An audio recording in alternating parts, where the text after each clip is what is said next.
So I started looking at Stanford videos, and I started looking at people, and I started going on the Stanford campus, and I started seeing how they walked and talked. And I started going on um, Google campus was pretty open, so I started going on Google campus and seeing how people walked and talked. And I was like, start acting and talking and walking like them. And then I'd be goddamn that next interview, I got the goddamn job.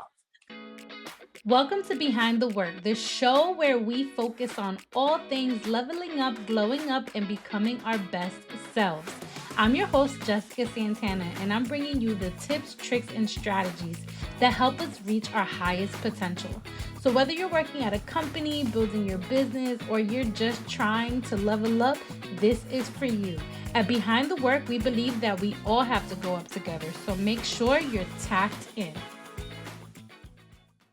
Today, we have the great pleasure of talking with Daricus Releford, the founder of StoreCash.ai, a fintech startup that was founded in 2019, which is a mobile payment solution that lets users pay for items and earn maximum cash back rewards. The company has attracted some top investors and recently announced a closing of $3.7 million in seed round funding and has brought in a total of $6.4 million in venture capital funding to date.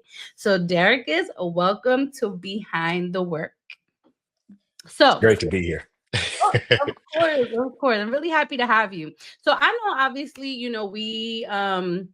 we just met, and obviously the folks who are going to be listening to the show are gonna want to learn a little bit more about you. And so, tell me, who was Daricus as a young person running around the world? What was his dreams? What was his aspirations? And what do you think were the things that happened to you as a young person that has led you to become an entrepreneur today? Yeah, yeah. Oh boy, I was a busy little person. Um,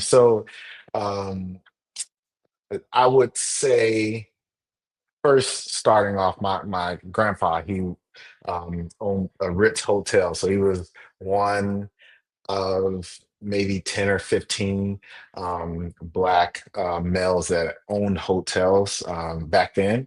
And it's a cool fact, Tina Turner lived across the street. Uh, but uh, so we kind of always had like a business kind of savvy, uh, you know, background, I guess. And my mom, she always was doing businesses kind of as we were younger.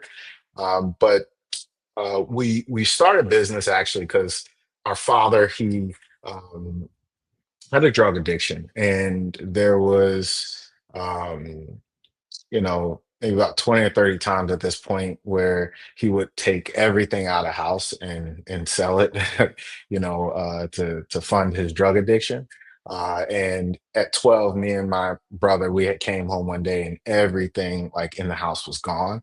And during this specific time, my mother was off on a military trip, and she, um, you know, when we had found out, we were like, hey, he did again. And she was like, hey, maybe I should come back. I'm like, you stay there. We're going to kind of handle things. I had an older sister, and we were like, hey, we got to help mom. So we started mowing lawns at that point. So we bought our friend Brian Gardner. We took his lawnmower because we didn't have one at the time. And we said, hey, we need to really, help mom and start mowing lawns. So me and my twin brother, we did about 3,800, I believe, that summer. And then that's how we bought all our clothes, and then we like helped with like food and things that he was supposed to do. My older sister, she helped us out. She got her a little car and was like driving us around, and we would take our bikes. And we were in Nebraska at the time, so we would drive up and down hills with this lawnmower on one hand, our bike on the other.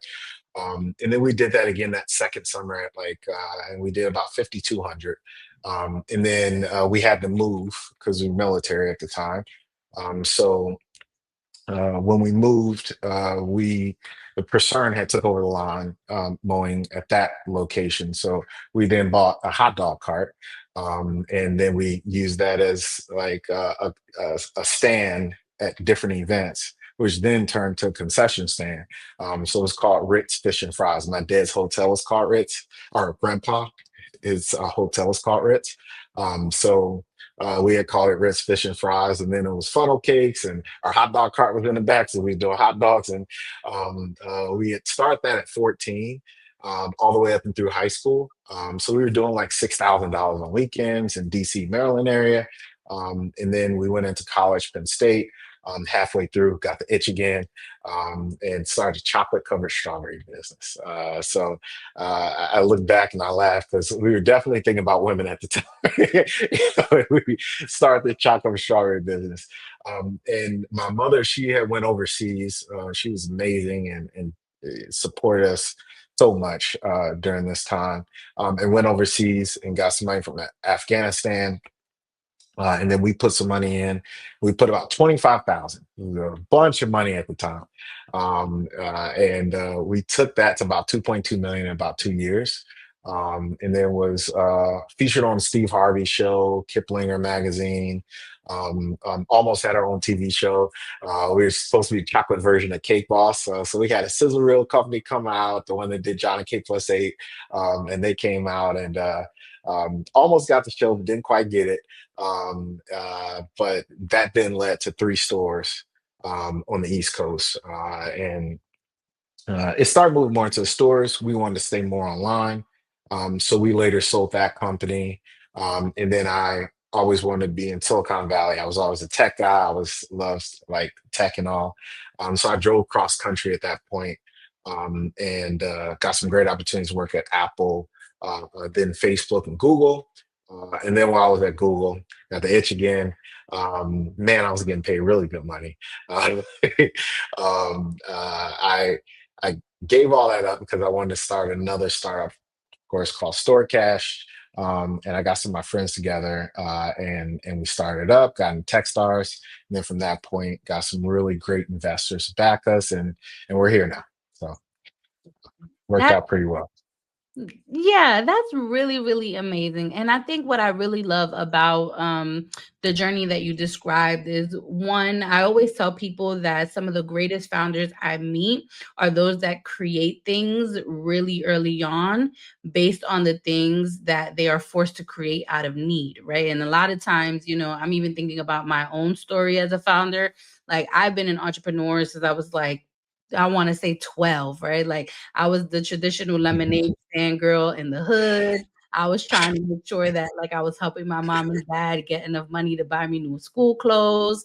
And it's interesting because I think about black and brown founders in general, right? And I think a lot of times our stories are really unique ones in that it's not something that we have oftentimes have seen ourselves happen from like the beginning stages, right? But just based out our own needs and our proximity to the needs that we have, we create things. And so it's really beautiful, what you've shared. And I also really loved the idea of like you transitioning the kinds of business ventures that you were building, right? Because starting a chocolate covered strawberry business is really different, right, than starting an AI enabled startup, right? And so I actually wanna go into that, right, and talk to you a little bit about why start something that I would consider is in the consumer product goods business and food business to then transition into something completely different rather than building on the knowledge base that you already had from there, because there are a lot of people, right, that they have the t-shirt companies, they have the sneaker companies, the apparel companies. Some of them even have like, graphic design businesses that maybe want to get into tech, but don't always know, whether or not they can be successful in this industry. So telling me a little bit about why you made the transition from that industry into tech and what advice you may have for folks who might be wanting to make that transition as well. Great question. So I started with the chocolate covered strawberries, and then we moved into stores, and it was flowers, chocolate covered strawberries, and many other things. And I always kind of was like looking over at Silicon Valley. And during that time, uh, Groupon went from, I think, a startup to like $1 billion in like 2 years. And I was like, okay. And then I looked at Facebook, And they didn't move quickly, but they were moving from 1 billion to 3 billion and then 4 billion. I was like, how are they doing this in this year? I'm sitting over here working my butt off. There's no more hours I can work. You know, how are they able to transition, or better yet, double, triple their revenues so quickly? And then I realized that it was based on not physical goods, but based on valuation, and also uh, businesses that could multiply overnight, pretty much.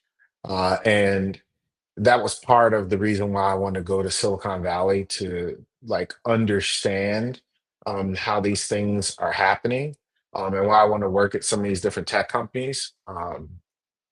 And that's when I realized the business that I was in was more of a physical goods business. And not saying that it couldn't do very well, but it would take Amazon time for it to do well. Right? Amazon started off in the 90s, really started hitting more, in 2010. And then from that point forward, did, hockey stick growth. And it was already doing really well, but the reason why it took so long for it to do well was because it was physical goods and they had to set up locations, factories, and different things like that. And actually, Amazon, when you really look into it, where the actual profit margins are, is not with the actual physical goods. The actual profit margins is through AWS. And AWS is what powers my application, right? And is what powers, many applications, and it's pretty much a wireless server that we can pull from, and as our company scales, we don't have to scale servers along with it. It automatically scales those servers through their platform. So as you can see, the profitable thing is something that can multiply overnight, right? And you know, when I got a chance to understand that, that's when I understood that the business that I really want to move forward with, and something that I really want to scale, is something that is going to be more so digital, and more so than actual physical good. So I think that that's where that massive shift kind of came, and it worked out really well. Whenever you're like, a lot of companies, whenever they start, these businesses, whenever we look at Airbnbs and things like that, like, these people were non-founders prior, to starting Airbnb. You can really do a lot with support and with ambition, right? So um, uh, you can shift and do a lot of different things, right? So I think that with now, I've used a lot of my previous experience, right, to help me excel in this. But you can kind of do whatever you want if you just have a little bit of ambition, and able to move forward quickly. Yeah. Yeah, for sure. I think one of the things that you're hitting on is the theory around like economies of scale, right? Like how fast do you want to grow revenue over a certain period of time with building something, I guess you can say that actually over time, like the cost of goods to create something actually decreases, but your ability to put out output of it and grow your revenue increases, right? And I think that a lot of times founders who are passionate and they're creating things, sometimes like, you're not really thinking about margins sometimes, right? Sometimes you're not thinking about economies of scale. You're thinking about like building the best product ever, and then it's not until you're like 5, 6, 7 years down the line where you're like, like I'm seeing that like my revenue is capped, right? Directly by the amount of like I guess you can say growth that I have on the product side. And so when you think about founders who are trying, right, to build companies that are more focused on physical goods, right? That they can think a little bit about how they actually can start being a little bit more thoughtful about the ways they think about margins. What do you think is the maybe the biggest thing you learned from that first company that you are now taking into building StoreCash.ai?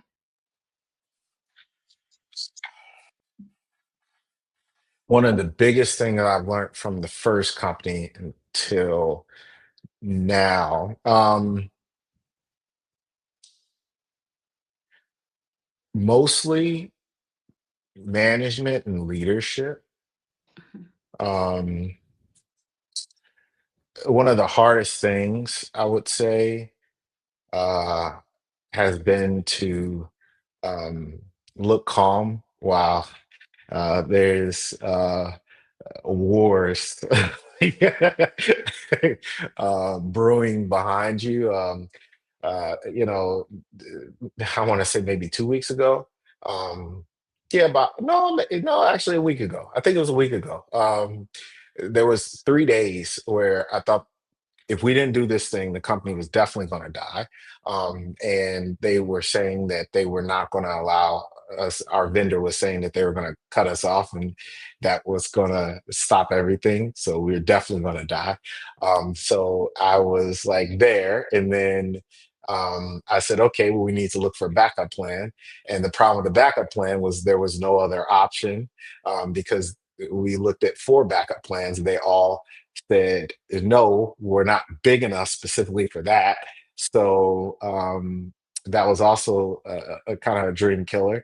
And then there was only one left, um, and they were pending. So I was like, okay. And then um, but the big problem was is if we didn't get this other vendor, then we weren't going to be able to scale. And that other vendor needed something or needed us to have a specific vendor. But all 3 of these other vendors already said no, and there was only one opportunity for us to potentially get that other vendor. So I was like, okay, we I probably need to talk to my operations guy because this thing will probably die if we aren't able to get this other vendor and it's not looking good. And then we made one phone call, and that phone call said, hey, there's actually a vendor that did say that they will go with it. And also, you need another gateway. And I think actually one of the gateways we already have is compatible, and we found out they are compatible, and we don't need anything for that specific gateway. So that one phone call fixed both of our problems that we were having for the last 3 days, and the 2 times we thought the company was going to die. Um, uh, um, yeah. So I went from dying to potentially still living, but still needing, another vendor. So we, even if we did live, we were going to die. But and then to find out that we can actually get that vendor, and we actually have a backup vendor, and the other vendor that said they were going to cut us off is actually not now. So. Yeah, we survived. But through that time, I had 3 investor meetings and I had to say everything was fine. Everything's going good. We're fine. So keeping a straight face, also along with your team too. Um, there's going to be a lot that's going to happen during this like time of like in the company. You, your team, your employees have to feel secure. So you have to keep a straight face until the results are the results. But that kind of scenario has happened over 100 times easily Mhm. throughout this period, and keeping that straight face is one major thing. And I'll say one last thing. My previous company. Um, we almost died because we had gotten I had did this huge campaign and got in the Kiplinger magazine and everything, and we got thousands and thousands of orders. And so we converted our townhome into we call it a berry home, right? So at the top floor, you did the berries. Second floor, they packaged it. Third floor, it was ready for the delivery truck, right? It was a townhome. So um, we did like thousand orders, and we had the day was that came for us to start getting the orders prepared. We got the orders prepared, and that next day, there was 15 feet of snow. Mm. And so we were like, what the heck are we going to do? These orders are not going to get out. And it was about 3 days of snow. So we actually called each individual customer up. We told them the situation, and 93% of them allowed us to send it out 2 days late. So, you know, staying cool. I was stressed out that day. When I got stressed out, everybody else got stressed out. So that taught me later on that I need to lead by example. And that's why now, yeah, anyway, it's much better. So long story short, but leadership has been one of the major things I've learned.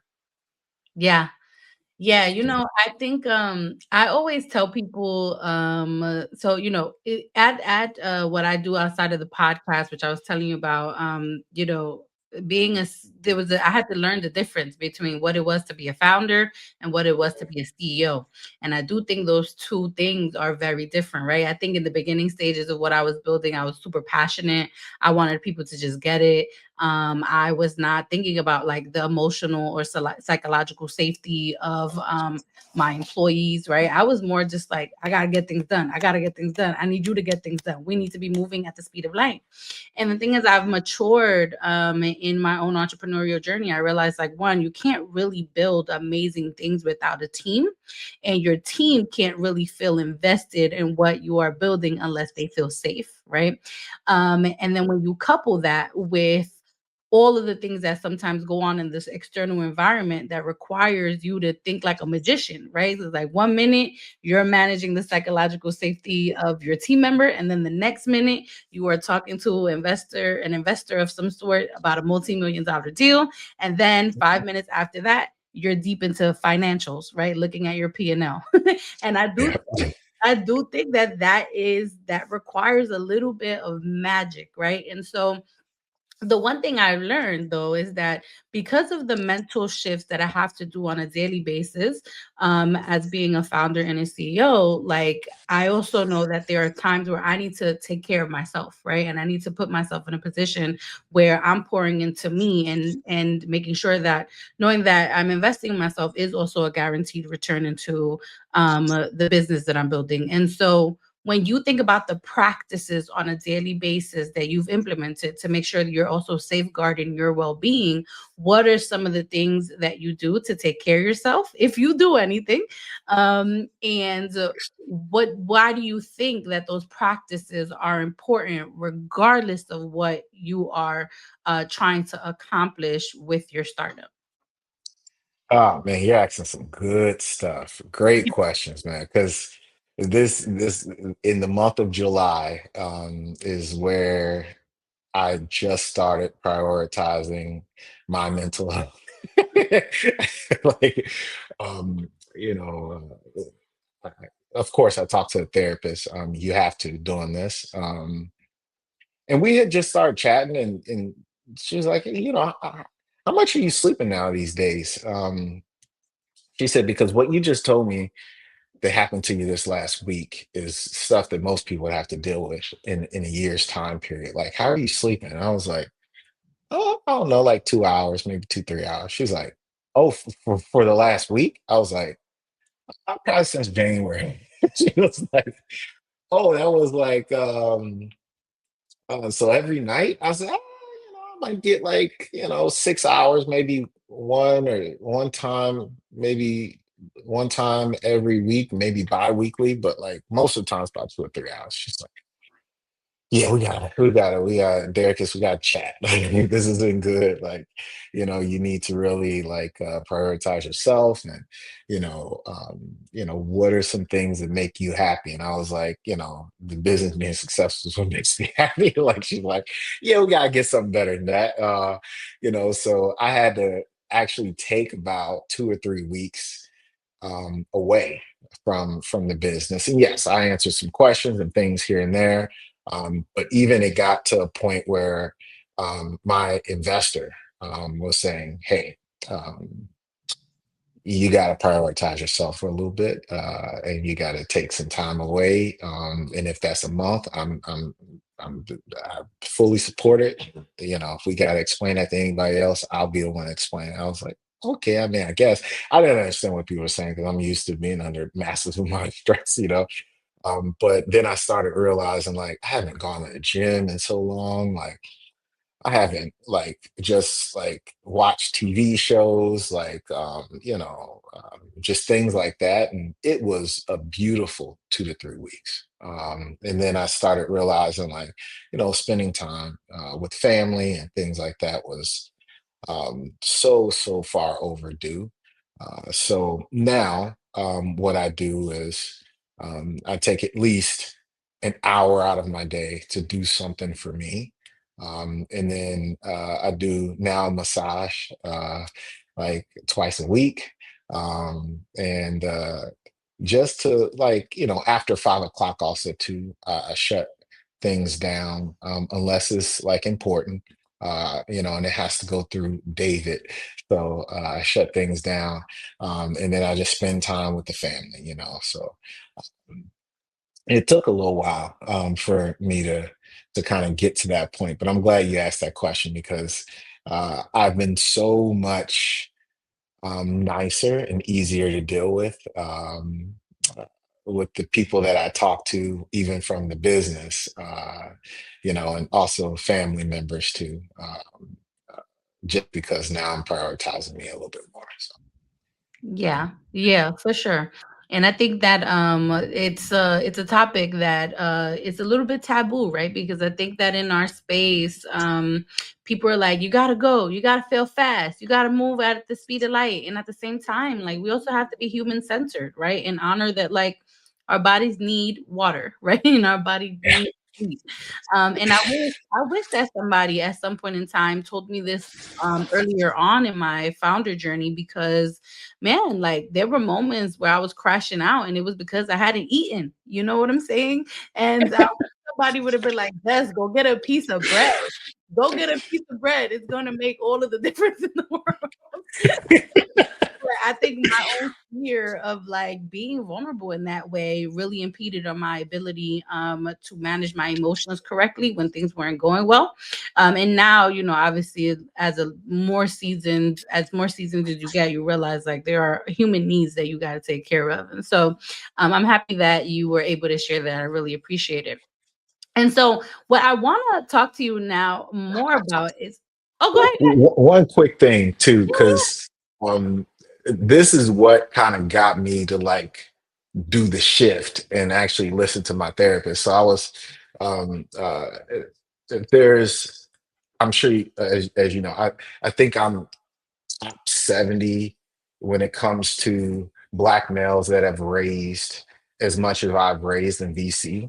Like it's crazy, right? Like that shouldn't be since 1940. Like it's crazy. So I was at a chat from my lead investor.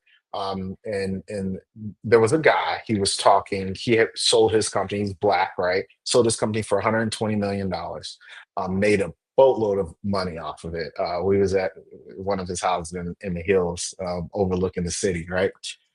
But he was explaining that there was, this little elite group that he's kind of in, and there's, mostly white guys, but there's like four black guys, and they've all sold their companies for a substantial amount and have all made millions off of their acquisitions.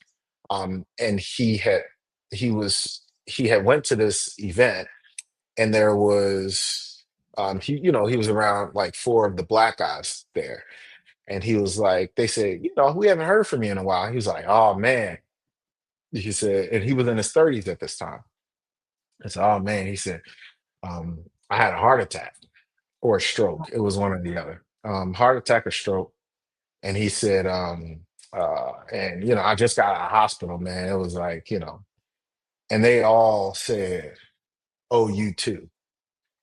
And so It was four black males, and all four of them in their 30s had had a heart attack. And he was like, we didn't realize we need to really take care of ourselves and how much stress we were actually under. So, take care of yourself. And I was like, when he said that the day before, my therapist had told me, and I was like, oh boy, okay, maybe I need to take this seriously. And that's why I actually like made the change. So, um, you know, maybe that might help somebody. I was just like, that's the one that got me to like, oh, this is a thing. So yeah, I just want to make sure I added that in there. Yeah.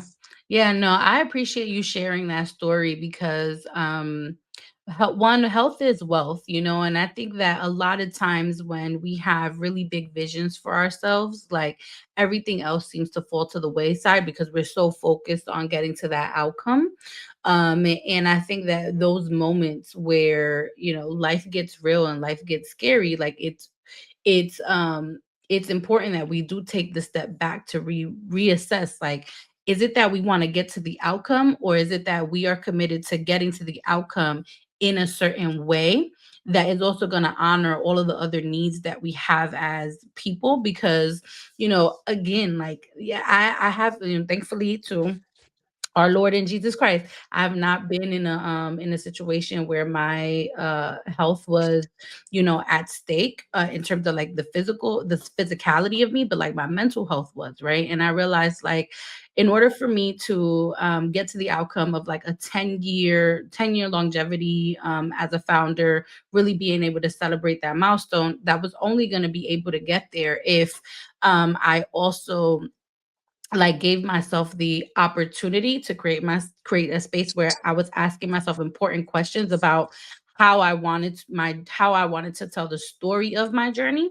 And I think sometimes we don't focus enough on process. We focus a lot on end goal, right? And so I think now that Mhm. I'm in this season, I'm just like, actually, no, like the process by which I get to the outcome is just as important as getting to the outcome. And I don't think that we talk about that enough because we always got the number, right? We always got, the vision. We always got the product roadmap, right? But like we also have a personal roadmap that we need to take care of. I can't tell you the amount of like birthdays I've missed. I can't tell you the amount of like lunches I've missed, right? Like there were moments where I needed my coffee in the morning and I was like, nah, I gotta jump on this meeting, right? And so yeah, I realized that I don't want to live my life that way anymore, And so I really appreciate you sharing that story. And I think it's important because one, representation of how we do things is important. I do believe that, like, as Black and Brown people in this space, we have a responsibility, unfortunately, right? There are folks that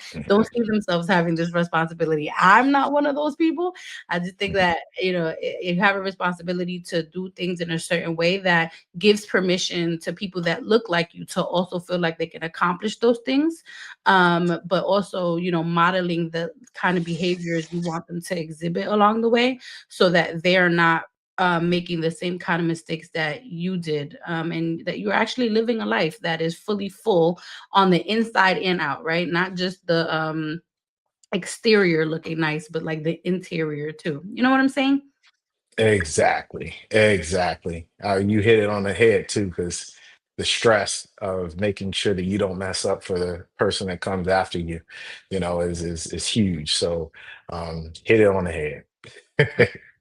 And now I want to talk about StoreCash.ai. I know we spent a lot of time talking about like your founder journey, some of your mental models around like how you're showing up in management and leadership. But I actually want to talk about the product too, because I think it's cool.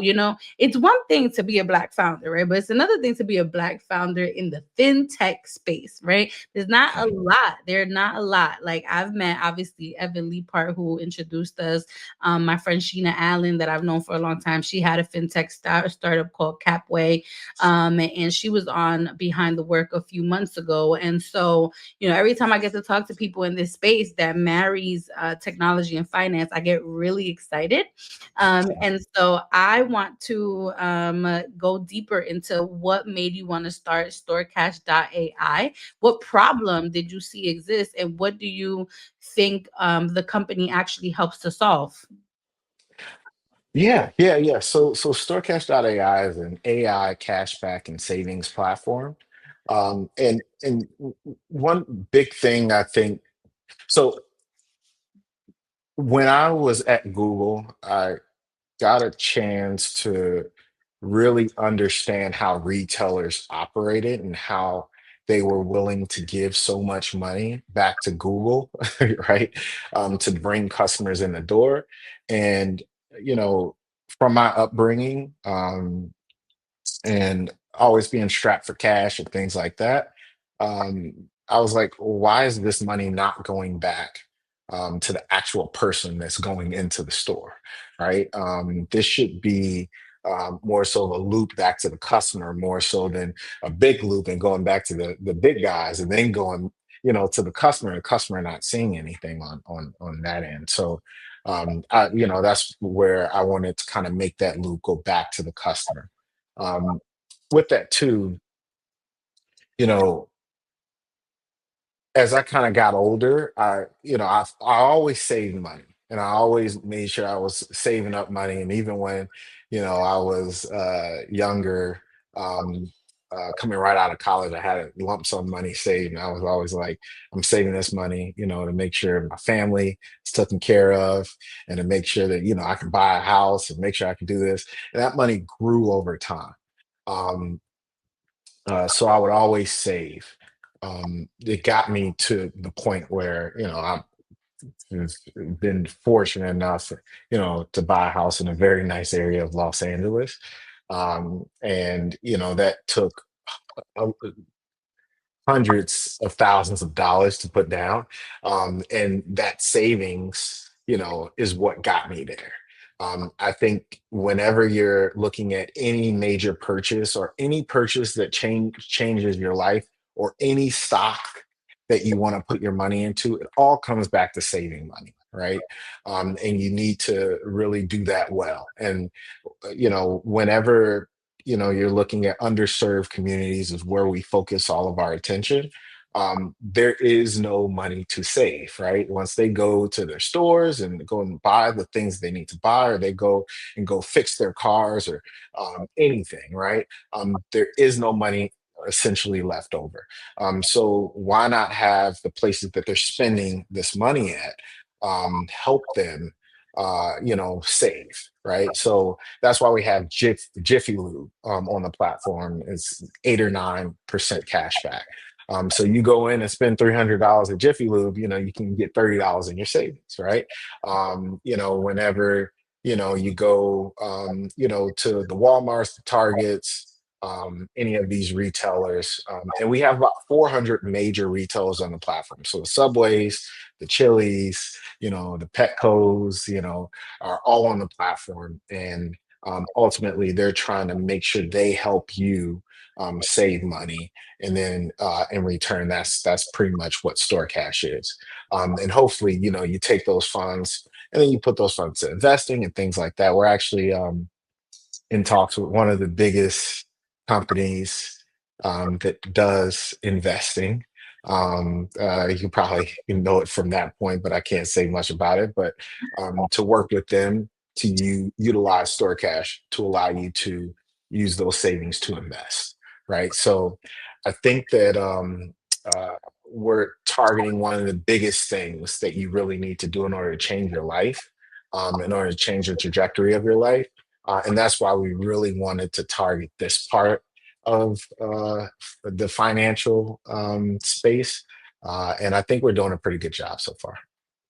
Yes, yes. So first and foremost, I love that the product is not just like you don't just talk about the product from like this is what it does and this is what it accomplishes, right? I think what I really love about the ways in which you tell the story of the product is not so much about the mechanics of it, right? But it's about what it enables people to do in the long term should they actually use the product correctly and take the money that they save from the product to be able to make really good decisions for themselves, that actually have a massive effect on their futures, right? And I think that when you are a founder that leads with that kind of mission, right, it is very easy for you to create vision where sometimes you're still ideating, right?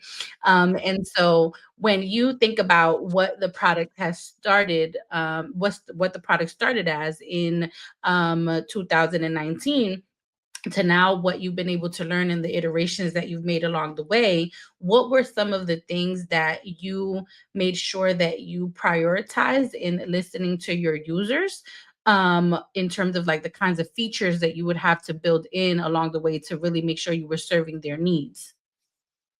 Yeah. So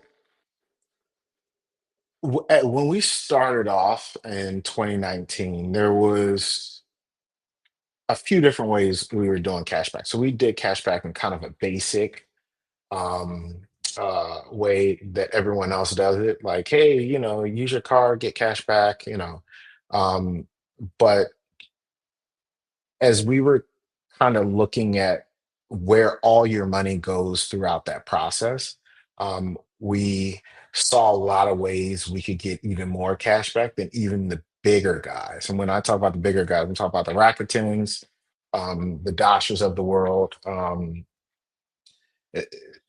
and the way they do it is through a debit card and a credit card. Now, we can get even more cash back than they get because of our mission. And that really, motivates a lot of retailers, because they don't target this group with their marketing. So it's like almost increasing and expanding their TAM. So that's one way. The second way is, we actually have you pay now, with a QR code and a barcode. And paying with a QR code and a barcode allows you to evade the MasterCard and Visa fees and almost go direct, to the retailer, more so than going from you to MasterCard. They take 2 to 3% and then going from there to the retailer. So we've been able to kind of jump that process and go directly into their POS system or their barcode system, and be able to pay them more directly. And that's where you can see now, 11% back at Gap.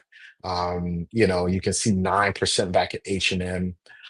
You can see these massive cash back, because we now jump that MasterCard and Visa. And the really cool thing is this is already happening in other countries. It's already happening in China, India, Thailand. They all pay with QR codes and barcodes there.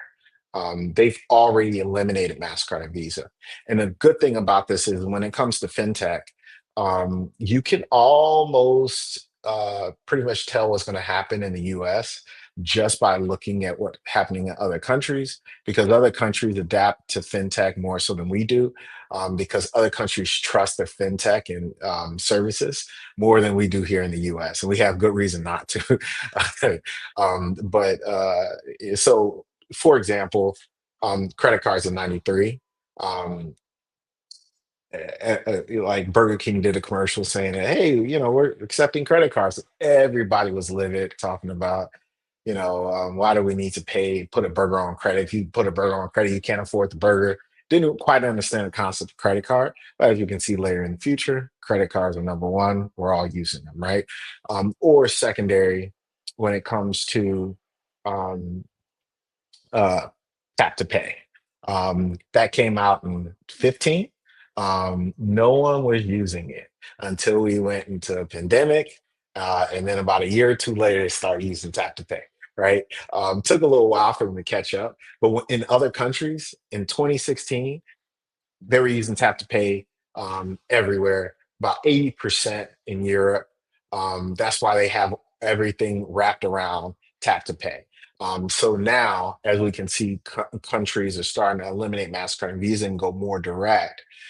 That's where, we'll be here in the future, and us kind of moving into that and kind of spearheading that growth here in the US will really set us up really, really well as we move into the future here. And allow us to be more of the like flag for cashback, and allow us to be the API for cashback, also for QR codes and barcodes. But we're setting up a lot of things so that in the future here we're going to have a really, really big TAM and trajectory as we move forward. But as of right now, we're moving in that cashback space and really trying to help users as they get cash back, and then we can grow that space as we move forward. Yeah. Man, this sounds actually kind of genius. I'm not gonna lie. As someone who makes a lot of purchases, because I like to shop, you know what I'm saying? I would love the idea of eliminating those kinds of fees. And I actually wonder, like, as things start moving in the direction that you're hinting at, where it's like, people want bigger savings, bigger cash bags. Like, I actually am wondering how the Visas and the MasterCards of the world are going to innovate, right? Because I think what you're kind of hinting at, you're trying to put them out of business in a way, Derek. But I mean, hey, I mean, the reality is like, I do think that like this is very clever. I think it's very clever that you're addressing it. And I'm wondering, like, when you think about the current user base for StoreCash.ai, right? I think you describe them as underserved, right? Folks that like, people probably are not targeting with their marketing, which I think when you talked about like, the appeal for your partners to work with you is that you're helping them increase their total addressable market. And so when you think about this user base, right, do you find that there is a level of education and training that you have to provide the user before they even onboard to the platform? Or do you find that like the user is already doing it and you're just actually like leveling up the way they use the products to get to be able to experience those kinds of rewards? Yeah, there is definitely a learning curve. We actually have them go through some sort of a basic training whenever they sign up. It's like, hey, press here for this, press here for that. This is the normal step and process that you need to go through in order to get to the cash back, and this is why we do it. It's part of like the sign up flow. But as users try it for the first time and use it, and we have them go through that within the sign up flow for the first time, and then we give them even more cash back for the first time, just get them to understand the steps and processes. And then once they do that, they pretty much don't have an issue from that moving forward. But it is somewhat of a learning curve. Yeah, yeah, for sure. I remember the reason why I asked this, I remember in 2022, I was trying to start an NFT project, right? Well, actually, I did start one. I started an NFT project. It was called High Tech Heroes. It was my co-founder, my current co-founder, who's been with me forever. It was my friend Justin, who was a science TV show host, and then my friend Tony. We were all out living in LA, and we were like, we want to start an NFT. So we started this NFT project, and on what we learned in the process was that the folks that we were targeting, they just didn't even have a Coinbase, right? They didn't have a MetaMask at the time. And we were like, well, there is training that we have to provide. So that's why I asked, because when you introduce these kinds of technologies to audiences that haven't usually tinkered with them sometimes, like there is like a little bit of a learning curve. And I think that, I think when I think about like, the industry that we operate in, sometimes we make assumptions about like what people should already know, right? And what people already have access to. And it's just not true for a really big population of Americans. It's kind of like a little bit of like a siloed industry that just assumes that everyone else knows what's going on. And it's just that that is not the case. That is not the case. Okay, so then one thing, I know we're obviously getting to the ending of the interview, but one thing that I'm really fascinated by is that you've been able to amass, really good partnerships, through building your startup. And a lot of folks, they don't always know how to build partnerships, right? Like they are trying to figure out, what is the value prop? How do they pitch to get a partner on board? Like, how do they create that mutually beneficial exchange of value, not with what they're just providing, but what the partner is also going to get out of it in order for them to say yes and get to their first yes. And so when you think about the processes that you've built internally or what you've learned about building partnerships, what do you think you can share with founders who are going to be listening to this around some of the things that they should consider if they are trying to bring people on board? Ah, man, this is a loaded question, but it's uh it's a good one because um it it it requires a lot of confidence. Um, I think that's the biggest thing, confidence as you, um, if you're trying to bring on, let's say, employees, right? Um, did I know how to raise funds? No, had no clue. Um, and then also being met with, I think it was a total at that time like 275 Black male founders have ever raised, and then we're talking about like 0.002% like of VC funding. So like there was thousands of other, but then there was a small amount. Going up to like a team that you're telling that you can't pay them any money until you raise funds, but you will raise funds. Um, it requires a lot of confidence, uh, and I think a poker face too. Requires a lot of confidence and a hell of a poker face.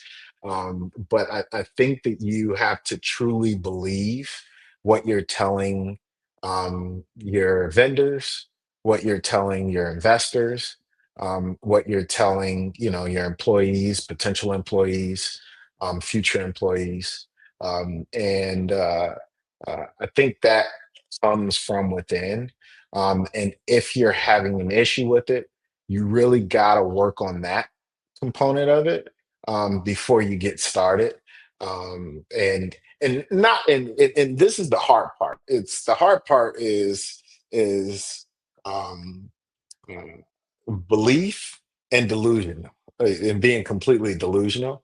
You gotta kind of be in both. Like you gotta believe, you gotta also be delusional, but you gotta kind of be in the middle there. Um, you can't go out and be like, hey, I'm a $1 billion company like tomorrow, but you have to say, I'll be $1 billion company and it'll take some time, but I'll do it. And this is the steps this it's going to take in order for me to get there. Are you willing to be on this journey with me? It'll be a fun one. You kind of got to go that route. So, because I know some people, they're like, hey, I've reinvented the wheel. And I was like, how are you going to do that? With a square, like, and now I'm coming over here, and so that requires a lot of listening to others, a lot of not listening to others, a lot of really calibrating yourself, but then really believing whatever that is that you've kind of calibrated to believe, and taking it from there. So I say that really carefully because, you know, me saying that I'm going to raise, to be honest, I thought max I might raise 2 or 3 million. I could sell a company, right? Like a max, right? And then it happened, and I raised like 7 million. I'm like, oh my god, I could probably raise 20 something million. So getting to this point, it takes steps, right? Like you have to believe these steps that are going to happen, and you have to take small steps and be understandable in your steps that you're going to take. But like, I just, you can't be delusional, but you also really got to believe. So you really got to like find that in between. Once you figure that, then you have to make yourself believe that. Do power of positivity videos, whole bunch of stuff. This last round that I raised 3.7 million. This took a lot of power of positivity, hundreds and hundreds of hours of belief, and then going into meetings and saying, "Hey, well, I'm raising $3 to $5 million," and I've never seen three $5 million in my bank account, right? Like I don't know what that looks like. It terrifies the hell out of me even to say it. But once you start really like putting it in your head and really believing it, then people believe that you don't believe it's a lot of money, right? I know I'm talking a lot here, but there's one other thing. No, please. Working at these tech companies was one of the hardest, I like to say, equations, because all of them, once you figure out the equation, you pretty much have it. It just requires, um, uh, you know, a lot of endurance. But once you figure out the equation, you know that you're doing the right thing. It just takes time. But when I was finding out that equation, one of the big things that I learned, I remember this, like I was at a place that I should not have been because I didn't have the money to be there, but I wanted to see what the apartments looked like. So I was there, and I had went to go see the apartment. I was like, they're like, yeah, do you think you might get it? I was like, yeah, I'm not really sure. Let me just think on it for a night. Like I had no money to get this place. Um, but while I was there, and I did this a lot, and I drove around in this very neighborhood that I was in. I was actually in San Jose, and I came out here for a weekend, and I said, I'm going to buy a house here. And I literally drove around the neighborhood where I bought this house, and all the homes here were 1.5 million plus. And at that time, I did not have any down payment for it. And as you can see, I said 2 years later I'll be here, and it's 2 years later I was here, right? With the guy that I saw in this hotel, he had ran downstairs. He had on no shoes and a ping pong in his hand. And he had walked downstairs and he had said, hey, something's wrong with my sink. Do you guys mind coming up and checking it out? They were like, yeah. He was like, thanks so much. Sounds great. I'll see you soon. Talk to you guys later. And he ran back upstairs as if he had no care in the world. And I was like, man, that guy got money. And it wasn't that he was there, it was his attitude and how he just his the way his body just walked, the way he talked, his aura. And I sat on that for about 2 weeks. And I was like, and I had no jobs at the time. And I was like, think I know what it is. Said I think, and a lot of people don't notice this about themselves, and you have to really go within. But I was like, I think that I have this look on my face that I've been through a lot, and I know that I can do a good job at this job, but I've been through a lot, and I'm not from here. And I always heard that I wasn't a the culture just didn't seem like it was a fit, and I was like, that's racist, you know. But and it is.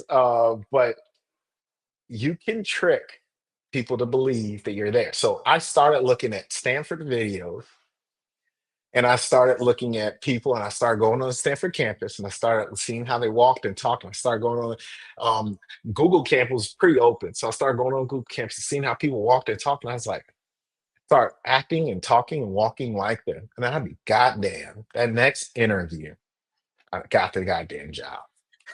So it was this aura that I needed to get and that I didn't understand that I didn't even have. And I say that because anybody, please, that is looking to get into somewhere that they probably don't think that they belong, or think that they can do a great job, but don't understand why they're not getting there.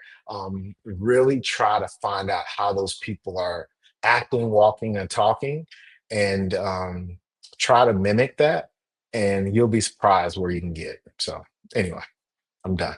Well, no, I actually love that you said that. And for those who are listening, we do not, at Behind the Work, we don't encourage you to not be yourself, but we definitely encourage you to play the game. And I think what Derek was just talking about was the importance of playing the game, because a lot of us are like, I don't want to code switch. I don't feel like I should fit into someone else's culture. And I'm just like, even You folks. do it just on a smaller level. in smaller pay. Absolutely. And even the folks that you think fit, right? Even the folks sometimes that you think fit the culture, they also are playing the game. And so the question you guys have to ask yourself sometimes is like, what are you willing, right, to make changes on in your own swag to make sure that you also are setting yourself up to win, right? Because the goal here is that at the end of the day, you either win or you learn, right? It's not that you ever lose. It's either that you win or you learn. And what are the things that you want to learn along the way about what it takes to win? Because, to get to a place where you have longevity, there are absolutely compromises that you have to make along the way, especially as founders. And, as long in my mind as you don't feel like you're betraying yourself, you trust and believe. If I see somebody walk a certain way and they got them the 5 million, and all I got to do is add a little pep in my step, I'm gonna do the little pep in my step. You know what I'm saying?